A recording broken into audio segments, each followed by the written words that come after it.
Um, Hello, everybody. I am very excited to have Ricky Joshi with me. He's got a very exciting company, a very exciting time, and we are going to talk about expanding into physical retail, which I am sure every single one of the listeners is curious about and planning to do at some point. Product mix, extending AOV, super excited. But first, a little about Ricky. He co-founded Saatva, a vertically integrated e-commerce luxury mattress and bedroom company. Saatva was placed on the Inc. 500 from 2015 to 2018, also named the seventh fastest growing privately held retailer in America. And I read something else that said Warby Parker was 8, right? Like you guys crushed them. Yeah. The Dollar Shave Club was 1. I mean, that thing was really good. Saatva takes a very traditional and inefficient business and replaces it with a digitally native business model that stores augmenting our digital efforts, which we're going to talk about today. By operating more efficiently, Saatva is able to offer an ultra-luxury, premium, eco-friendly mattress for half the price of competitors. Saatva is also the best-reviewed mattress on Google with over 30,000 five-star reviews. Saatva is currently launching about one store a month in major cities, including NYC, DC, LA, San Fran, Chicago, Dallas, Boston, and Seattle. Ricky, thank you for joining us. Cannot wait to chat about this stuff. Yeah, no, excited to be here. So let's just start with like what we were talking about right before we talk. So you're like, the only thing I'm not going to be able to talk about is attribution. And I told you, I'm like, I just heard of this like marketing efficiency ratio. It's like, whole revenue over whole spend and thinking about your business that way. And you're like, we've been doing that from day one. So, can you talk about looking at your company like that, how you actually make decisions cross-channel and like how that led you to expanding to physical retail? So, basically marketing efficiency ratio has been kind of, again, a hallmark of everything that we've done from the beginning. And even to this day, I'm looking at that number. I uncovered very recently that we are more efficient in certain areas than other areas. And just basically told my team, let's press the gas in areas where we're more efficient. And not to cut you off, but those areas were the areas where you had physical we retail. have stores. Yeah. So basically, we're more efficient in these areas where we have stores. We should be spending more in these places where we have stores. So.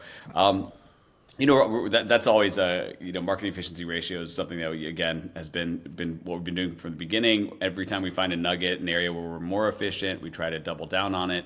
I think testing and experimentation has been a part of the core of this company from day one. So, if we find an opportunity, we look for it, we seek it out, and then we'll press the gas to make it work. So, and a lot of times it does work, and when it doesn't work, no big deal. We'll try something else. So, but yeah, that's exactly how we've been doing it.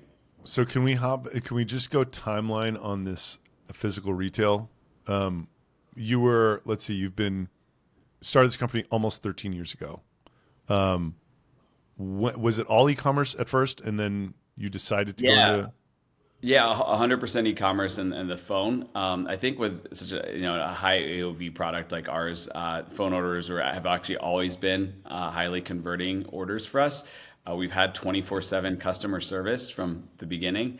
Believe it or not, like I think now the secret's out, but for a while our competitors would be open from 9 to 5 Eastern time, and we're open 24 hours. And I thought that was kind of crazy that they weren't open longer. Right. When we're converting so much, I mean, how much does a few customer service reps really cost versus the amount of orders we're getting? And we're getting them at 1 in the morning, whatever. So, so phone was actually a big part of it as well in the beginning. And over the last, so the stores have been a relatively recent phenomenon. Our first one actually happened right before COVID. So that was December 2019. We decided to open one in New York City. That store, by the way, yeah, it's interesting. Like, so out of the gate did really well. Obviously, COVID happened. We had to kind of, we throttled it, but people were coming in with their masks on. I mean, it actually was fine over COVID. And then kind of towards 2021, just kind of started skyrocketing. That store now is, I believe, one of the probably highest grossing mattress retail stores in the world. Wow. So doing north of 10 million out of that four-walled location alone, which is pretty remarkable. And I think it Yeah. says a lot to, our digital strategy. And really, we have become a truly omni-channel brand where I think digital and physical are kind of go hand in hand and really in sync. And I think that's a huge competitive advantage in terms of stores, given the success of the first one over the last few years. So since 2020, basically, we last 3 years, we rolled out 10 more. So we're now at 11. But rolling out, one every month and a half, 2 months or so. So three more right now in construction. So yeah, we're then a few new leases were just signed. So we're moving every year, doing anywhere from 8 to 12. So really really exciting, and we're excited to chase after these like kind of great markets, and they've been overperforming. So we're excited. Yeah. So I'm a guy who doesn't have a store, doesn't have an office, and doesn't sell physical products. What do you do when you're like, it's time to test retail? Is there a guy you call? Is there a consultant? Like, how do you, like, you guys have never done this before, right? Like, and now, you know what I mean?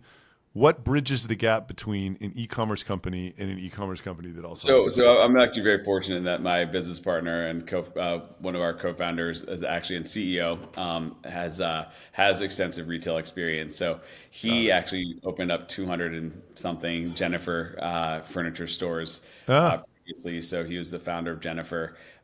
So this he had the experience, but actually it's pretty interesting in that this is a very very different operation than Jennifer.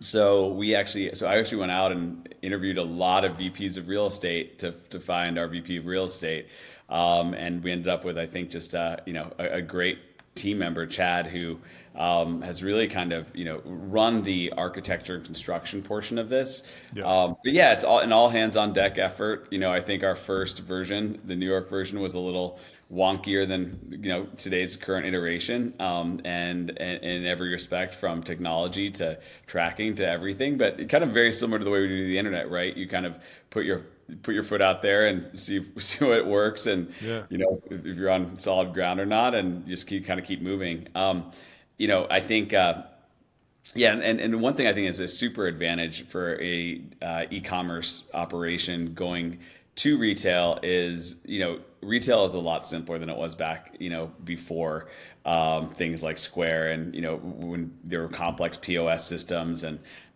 technology was just a lot heavier and bigger. Now, really the store is an extension of our website.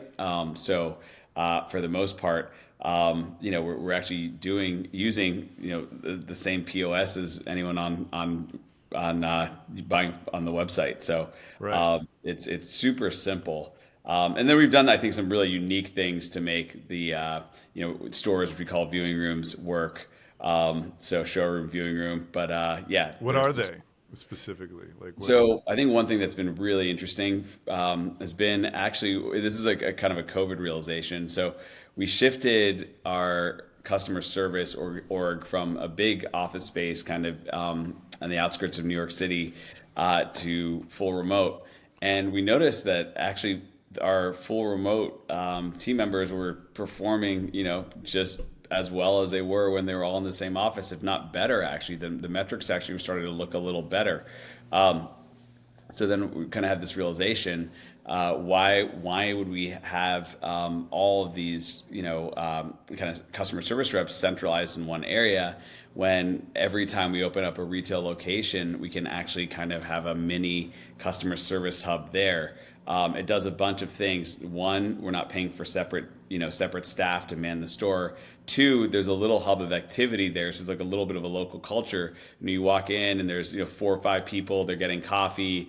It creates kind of a little bit of a fun environment, and a little bit of Yeah. like it's just a little more noise and a little more activity in the store. It's not like the guy, and I hate to pick on our competitor, but you walk into like a mattress firm, right, and there's a one guy sitting there, been just like on his phone, been so bored all day, Oh man. Yeah, Just salivating, right? or, Just like or he's like yeah, looking at your neck and drooling, like about to put his teeth in yeah. it. When you walk Right? in, just yeah. So we kind of wanted to avoid that, Yeah, and I think this actually handled that really well too. And then also really great for different traffic flows. Our New York store did almost 200 grand on Memorial Day just out of one store alone. wow. Um, which is these are just like, these are incredible numbers, Yeah, and there were just so many people in there, right? I mean, think about the number of orders, right, that had to happen totally. to make that Yeah, totally work. And so I think anyway, long story short, it was great having 6 or 7 people in there to handle it. But when there's like 2 or 3 people, those then they're just manning the phones and totally. also productive. So Yeah, completely works.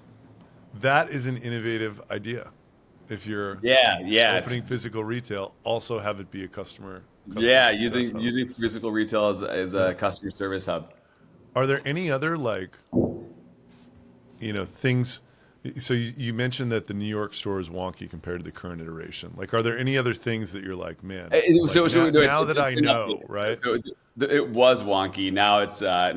better. So Yeah, but it's just like there's things about being an entrepreneur that I tell everybody who's about to be an entrepreneur. I'm like, don't create an entity until you know you have a business. Otherwise, you're just like paying these fees and doing these processes. You know what I mean? Just like stupid stuff like that. Like, don't get ahead of yourself. Like, try to like yeah, I think try to everything. spend as little money as possible, right? Is there anything about going through this motion of creating retail that you're like, oh man, that was like, well, you said you had a co-founder that had opened 200 stores, so maybe not. It's interesting though. Times have changed, right? So even though he's opened up 200 stores, I think our digital first philosophy really carried over to retail. So incredibly data driven from day one. So we're tracking sales. We were totally aware of local sales. And looking at the lift overall, and both from a zip code perspective, what's lift looked like in kind of the near vicinity to the store, as well as the overall digital marketing area or the DMA metro area. So from an analytics perspective, I think far more sophisticated than a traditional retailer. In terms of technology in store, actually relatively simple. Again, just didn't have a complex POS system. You're really just transacting on the website. So that made it relatively easy. On the construction side, which was a gap, we found a really great person to lead that effort who really understood leases, construction, all of that, and has done it before. So Chad has done this for Yep. some great brands, Sonos, et cetera. So brought that person in. And then, I led a lot of the location selection, and a lot of that was the data-driven thing as well. And there's a way to kind of do it. We also have engaged a master broker who Chad knew from his previous life, and so the master broker Greg was able to kind of go in and locally hunt and throw locations at us. We're mapping the potential locations against our data. And then, there's some just, I mean, honestly, just like good business sense, believe it or not. Yeah. I've learned it on the fly. I think a good location kind of hits number one. There's where are you doing it on the national chessboard, right? So where are you? Where is it? Is it Seattle? Is it Denver? Yeah. Whatever. So we have a priority list. A lot of that's based on e-commerce revenue. We have a Just your treasure existing e-commerce revenue. You're like, existing e-commerce yeah, revenue. Yeah. yeah, And that's worked, right? So we're double downing on the areas where we're already successful. I think a lot there's some who would advocate, hey, like go somewhere that you're not as successful. Maybe you'll see a lift, and that's just not been the strategy. The strategy is if they like us online, most likely they're going to like us, in physical retail as well. yeah. It's a good demographic fit. So, but we are looking at demographics as well. We are looking at which tend to kind of go in line though, and then we also will look at our conversion rates as well. So that's another factor. So. There's some outliers that seem to be converting really well. Maybe they're smaller cities with lower revenue, but super high conversion. So those are places that I think also kind of pop up. Then once that's kind of constructed, or that map was constructed, then it's a little more of a balance between art and science. We look at kind of radiuses around sales.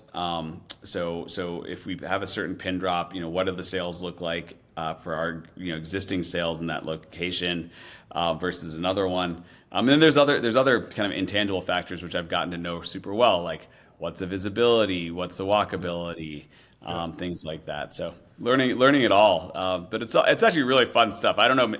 Either I'm like totally deluded and I think it's fun, but it's actually not fun, or it actually is fun. So I don't Yeah, know. it's certainly I it's like a think new enjoy it. challenge, right? I totally get that. It's like you're evolving as a person into like in your Yeah. businesses into like this new thing that it wasn't before, which is I mean, if you like real estate, like I've always loved real estate in general. I think yeah, real estate can be slightly frustrating. I think one frustration point, for example, is we are getting fantastic locations around the country.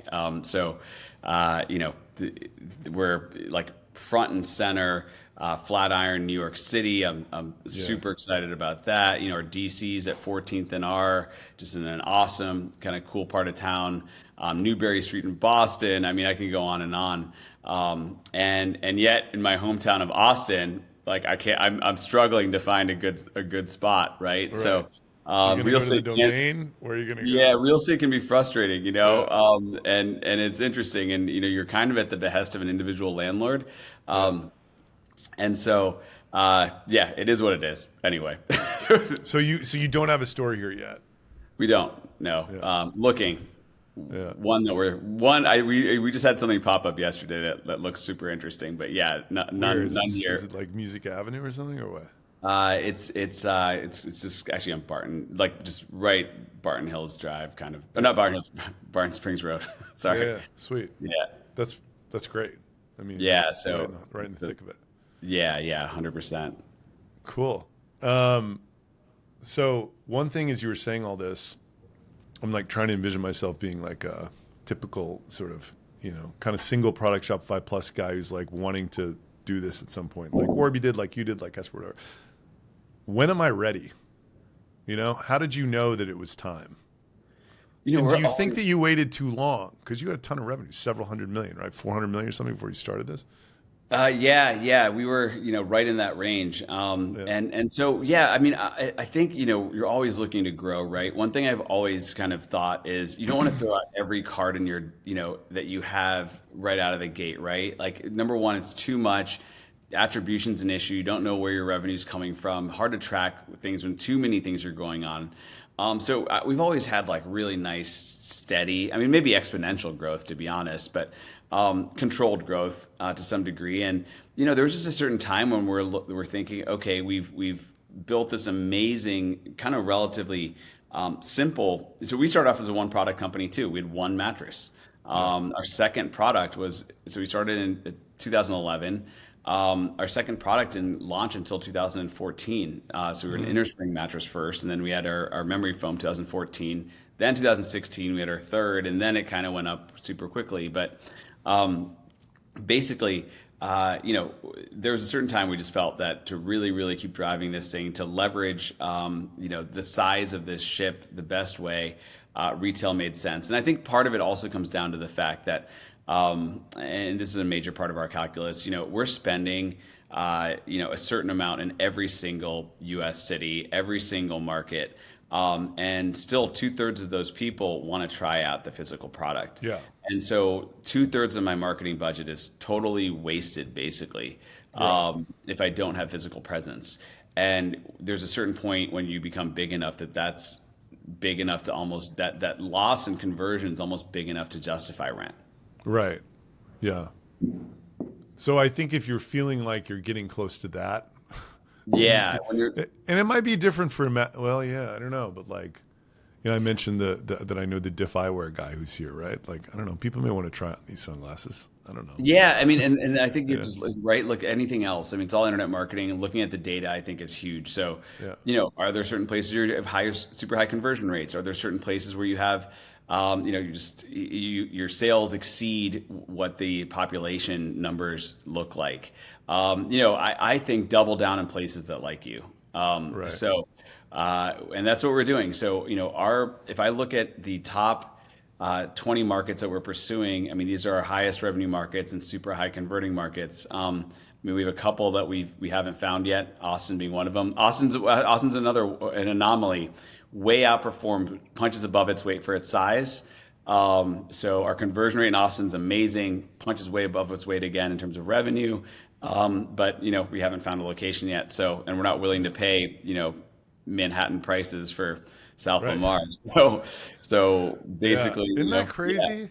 Yeah. So you said it is crazy. So you have to kind of find, again, it's a balance, and I think it's just a kind of a, just like anything in internet marketing, you test, experiment, you have some wins, some places we get great rent and are super cheap and just absolutely crush it. The Yeah. city of Chicago, from a real estate perspective, super inexpensive, high performing. Yeah. Yeah, we're gonna have a second one there soon. So yeah, and it is what it is. Chicago's relatively inexpensive for some reason, but also Chicago's relatively inexpensive in a lot of ways, right? Right. So yeah, Yeah. Other real estate is like less expensive. other real estate as It's well. mega discount to Manhattan or whatever.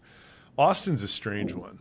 It's Yeah. just like there's pockets that are so expensive, and then like you go out, it's like you go, yeah, it's just so 2 miles weird. to the wrong. Yeah, Austin, Yeah. Austin has like really big cliffs too, right? That just, Yeah.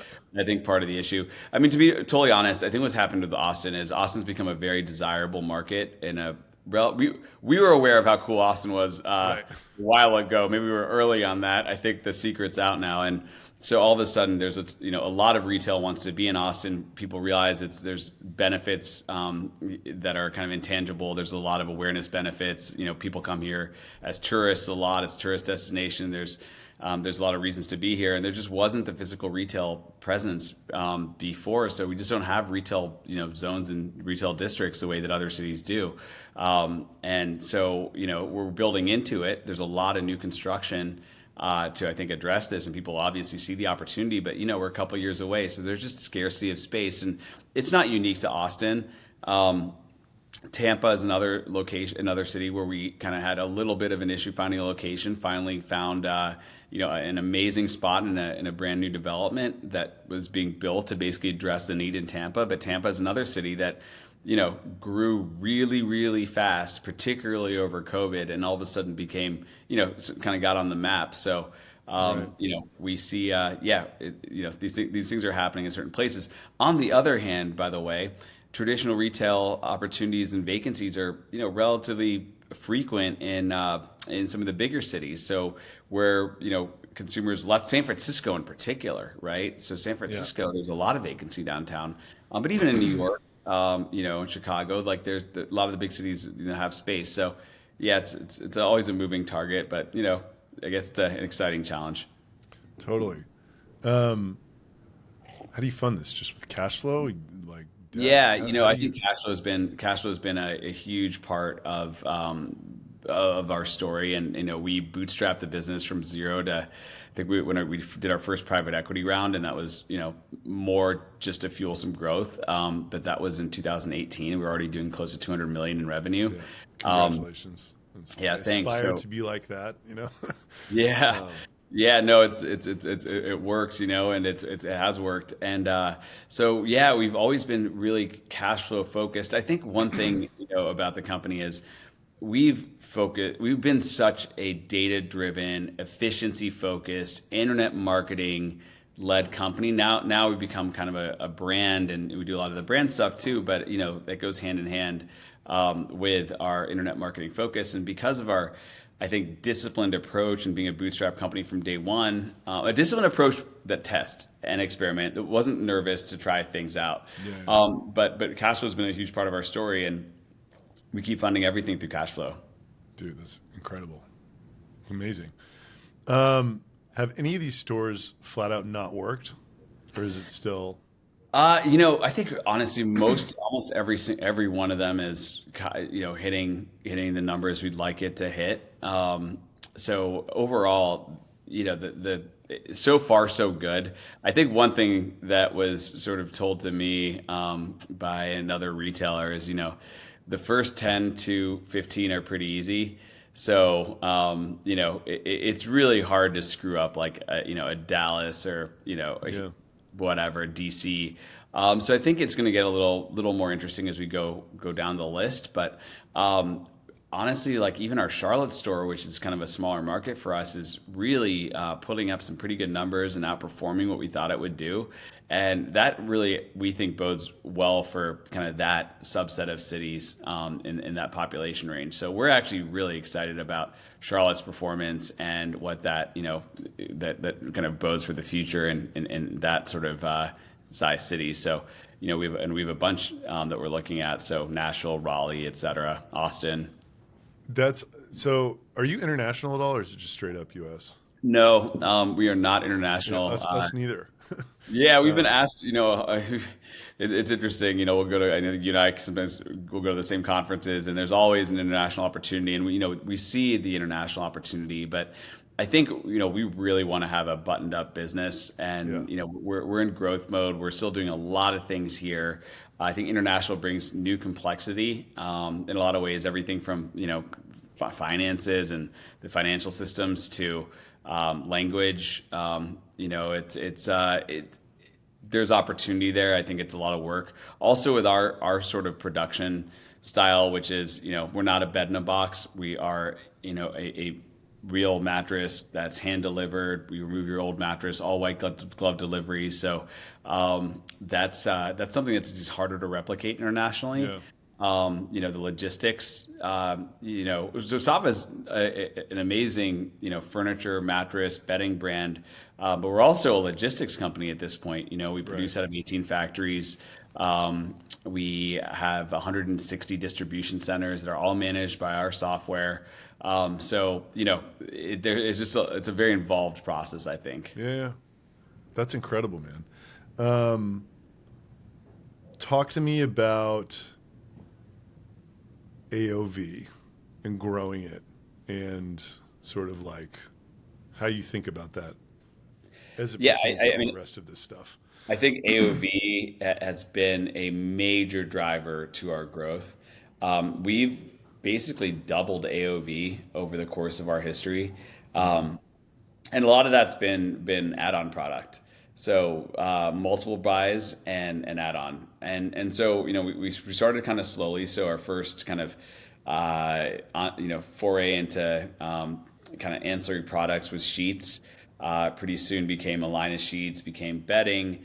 Really got, became built out an entire, bedding apparatus. So we have, everything weighted blankets to quilts to duvets, all kind of very much in line with the kind of the Saatva ethos. So all eco-friendly, all, there's not chemically driven, all those things, using organic cotton. Then we kind of moved a little bit into furniture. So, we always sold foundations and frames, but now we're selling, headboards, beautiful bed frames. Now we actually sell bedroom chairs, soon to be rugs. So really trying to become, a one-stop shop for the bedroom. And that means everything from beautiful furniture to beautiful bedding, to the mattress itself. When you go to a nice hotel, I think, there's a certain way that experience feels. And we feel that everything you get from that experience, we'd like to basically offer our customers. So, and a lot of times I remember in the beginning, to be honest, people would ask like, okay, love the mattress. Where do I buy, sheets? Where do I buy pillows? And we were always just referring customers out to other brands, getting nothing for it, by the way, just places we liked. And so, there's no reason to not capture that opportunity. And I was just thinking to ask you, to be honest, strengthens a brand story. So, I think it's a brand enhancement. Yeah. The opportunity just seems massive, like I'm sure you're just sitting there like, oh yeah, there's so much more we can do, Yeah. I mean, we're always looking at scaling a product, right? So, we're there, like, actually I have a call tomorrow talking about a totally new vertical. And so far we're in the fun zone right now of product expansion. Eventually that was going to be one of my questions. Like, at what point does this become so hard to manage, like whatever it is, inventory or like logistically, like, right now I think, line. we have a nice, I think, operation where some stuff is drop shipped, some stuff just goes in line with our white glove deliveries. So far inventory hasn't been that much of an issue. I think if we get there's a certain point with furniture where you can go probably too far down the road. So we're trying to be lean and just kind of the same way we have, I think the best in class product for our mattresses, having just best in class product in some of these furniture categories, I think is very, very important. But there's a certain point where I think we'll product expansion is no longer going to be sort of a huge growth driver for the business. But it still is right now. So, I think every company has a life cycle. Every direct to consumer kind of brand is a life cycle, and at least a growth cycle. And so, obviously, like there's always a million things you can do to iterate, on the web and to make an experience better. I mean, I remember, little things like when we were first starting out, like adding PayPal. I mean, now that stuff's super commonplace with Shopify and. But making sure that conversion rates were high on site, testing out discounts, doing things like that. Then you kind of see, okay, are there more products we can add to kind of capture revenue that we're losing for people who are going and buying these products anyway. So I think product growth is a huge pillar. For us, retail's been a pillar just because at least in our category, a lot of people do want to try out and feel the product. Might not be as great for other product categories. I think one thing I like where retail makes so much sense for us is we don't have our even in spite of new product additions, we're relatively simple on our inventory. Our inventory doesn't change that much and our product selection doesn't change that much. So, we're not dealing with thousands of SKUs that are constantly changing. Fast fashion or whatever. Yeah, fast fashion, new styles. So retail's not nearly as risky for us, I think, as some of those exactly fast fashion type companies where they have to all of a sudden, like ride the cycle of inventory and do all of that. When you go in our store or viewing room and you just, you buy a product, it's still going through the same logistics it would otherwise, right? So it's the same delivery person. Really is just a physical extension of our website. When you're sitting there and you're hanging 100 t-shirts or doing whatever, I think it becomes a little more difficult. There are some advantages. I think one thing that, is a little more difficult for us is, we are somewhat limited in terms of the number of locations we can have, particularly premier locations, just because we have more of a square foot need. So, we need to be at least 3,000 square foot, feet to showcase our products. Do the mattress, Yeah, we can't just, stick in like a corner of South Congress. It's like 800 square feet and, do that all day long. So, every business I think has its pluses and minuses. And I think, you just have to kind of, deal with them and be as smart as you possibly can be. So how many stores, fast forward 5 years, how many stores do you guys have now and how many stores do you think you'll have in 5 years? So we have 11 right now, 5 in the works, at various degrees of build and development. We just launched 2 last month. So another 5 are in construction basically. Hoping to do, I think within 5 years, I think our numbers should be probably 50 or 60, with maybe another 30 or 40 to go. So, we'll continue to do, at least for now, because obviously this is being paid for out of cash flow. So, like one a month is pretty good. Now it's maybe one every month and a half, once every 2 months in some cases. But basically, we like our pace. And so, I think we're just going to keep kind of going down our pace. And it's interesting, the pace we're going at, I think also just fits the size of the team and their ability to execute. And also just kind of availability too, right? I think when you go too fast, and we've seen some competitors go really, really quickly, sign a lot of leases, some of them very expensive leases, some of them not necessarily the best. I think I know who you're talking about.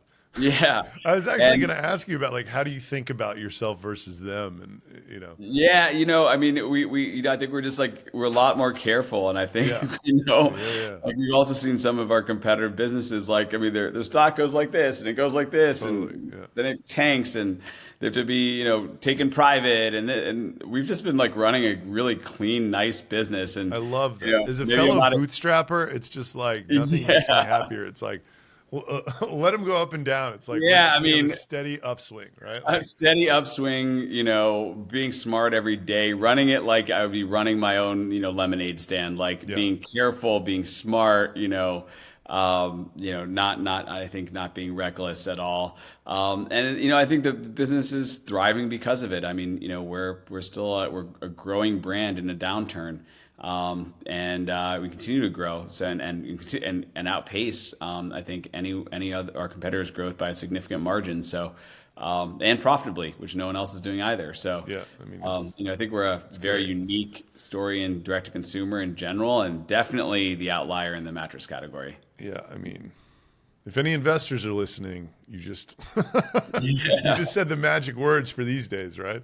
Right, right. Um, But it's so interesting, by the way. Um, we like we always had this focus, right? A cash flow, orientation, making sure that we were, having positive EBITDA. And part of this comes back to like lessons I personally had felt from the past where, the speculative overspending, non-profitable companies, I think they get in more trouble, in downturns. And so we still had like really nice growth when things were good. We just never, started to spend money in places where we didn't see like ROI basically. And now in a downturn, we're still kind of doing what we were doing before too. right, So we kind of have been sticking to our game plan, which is be profitable, be smart, be disciplined, test new stuff. Always look at the data, but yeah, it's kind of who we've been. And there's some other brands out there who will go and they'll spend all this money on awareness, but they might not be able to track. I think awareness is part of our strategy. We're on NPR. We're in a lot of places, but we also have a really, really strong kind of digital marketing backbone. I totally. think that's Yeah, why the company has been able to, be successful. totally. It's like if you're 80% digital marketing that you can track and 20% awareness, you're probably not going to ever change that. Whereas if you're 80% awareness and 20% digital marketer that you can track, when things get rough, you're cutting that. You're changing your operation entirely, right? Like Yeah, like there's just nobody who can keep doing the awareness shit when stuff sort of gets shaky, you know? yeah, and then I think a lot of those companies never really have a great performance marketing practice Right. internally, so that's Yeah. where they get a little bit in trouble. And Yeah. I think what happens is during bad times, everything gets cut, right? So they're just like, we're just not spending money on Yeah, digital. yeah, yeah. Morale goes to the shitter. They can't Yeah, get good it's just employees anymore. It's just like a it's whole just vicious a cycle. different type. But yeah, 100%. I mean, I love building businesses how you are. It's even crazier in tech, right? Like no one, like recently, in the last several years, direct to consumers were behaving that way also, but like tech has kind of always been, that way. It's like insanity that you're like, I want to have a high growth and profitable tech company. People are like, Yeah, they so I think think they think it's impossible. I think it's It's like, they're like, well, impossible. that's never been done before. It's like, well, Mailchimp did it. Like, I don't know, they sold Yeah, for $12 indeed, did billion it. dollars. Yeah. Like it's possible, right? You may do it a little bit differently than everybody else, but Yeah, and actually, I think our hometown of Austin actually has been kind of a little bit at the forefront of that, right? So probably a little more careful, a little more profit yeah, centered than some of the Silicon Valley, totally. yeah, money losing operations. But I think in DTC particularly, I've always felt with direct to consumer brands, these aren't software companies. So losing money hand over fist to me, I get the software company thing to some degree in that maybe one day all of a sudden, boom, you see economies of Yeah, scale, and then like you're just this massively profitable company. But in direct to consumer, I've always felt if you don't have the unit economics correct, kind of in the beginning, you're just like kind of driving faster into on the wrong road, right? right, So right. it doesn't, yeah, it doesn't really make sense. Dude, this was awesome. Last question: are you seeing any economic slowdown whatsoever in your audience of customers? Yeah, 100%. Yeah, I mean our market's down, so we're How not how down. how hard is it down? Like, what is that? So at one point it was, I'd say it was down like 20 something percent. It's just our category. I think our category is now down year over year, maybe like 10%, but also 22 comps aren't, are easier to Yeah, benchmark against. But I think from peak, probably down somewhere between 10 and 20%. but peak was like insanity, right? Peak was Peak was like the best it's 2021. ever. Yeah, the It was best it's ever been. amazing. Yeah, so call it 15-20% down Right. from absolutely amazing. I mean, and our category obviously, I mean, was a big beneficiary of Totally. home spending. So, Yeah. there's a big push towards home furnishings. People are spending money. They were buying houses, and they kind of have stopped. They kind of stopped doing that as much. So, but we're just continuing to do what we do, which is building a great business in spite of the environment. And again, Yeah. we'll have our highest revenue year ever in a recession. So pretty Dude, happy with that. love that. My CEO always says that recessions are the best time to grow, right? Like Yeah. if you can manage to do that, you're in a freaking great spot. I was Yeah. talking specifically about like April and May were hard for us. Like, did like very recently have you sort of felt anything or like I don't know? Honestly, we're just like April was maybe a little slower, but yeah, May turned out to be okay. Turned Cool, out to be pretty good. rock and roll, man. Well, thank you very much. If people want to follow you or find you or contact you, are you on any of these social platforms doing anything, or is it just like head down cranking? I'm on everywhere except Twitter. So like Yeah, on LinkedIn, on Facebook, Instagram, whatever. cool. And then but LinkedIn's probably the best way to get a hold of me. And I keep thinking about the Twitter thing, but then like maybe I'm like joining a sinking ship too late. I don't know. Yeah, I'm wrestling with it as well. I think I have to do it because so much of this like Shopify Plus universe, I don't even think these guys work. They just sit on Twitter all day and talk to each other. So like, Right, right, I think literally for sales, I need to like figure out how to do it. It's not going to be me sitting there right. all day, but I just need I need a mechanism to, sort of create awareness in that world, which I'm working on. But Yeah. yeah, I hear you. It's like the LinkedIn. So I do a lot on LinkedIn. I actually, do you know this? I made a docuseries about my company had 6 people in September, and now we're like, sort of basically the claim that I made is we're going to be a unicorn in 12 months. So I'm making a weekly, it's pretty, I'll send it to you. It's like it's like being in the middle of the shitstorm, like as it's, happening or whatever. And it's, they're Yeah. doing a really good job with it. But the interesting Nice. thing to me about LinkedIn was only 1% of active people on the platform create content, which Twitter, it's 100% of them do. So Right, like right. there's this like imbalance of supply and demand with content, which I got convinced to start doing stuff on LinkedIn first. But like I think our audience is sort of more on Twitter for what we do.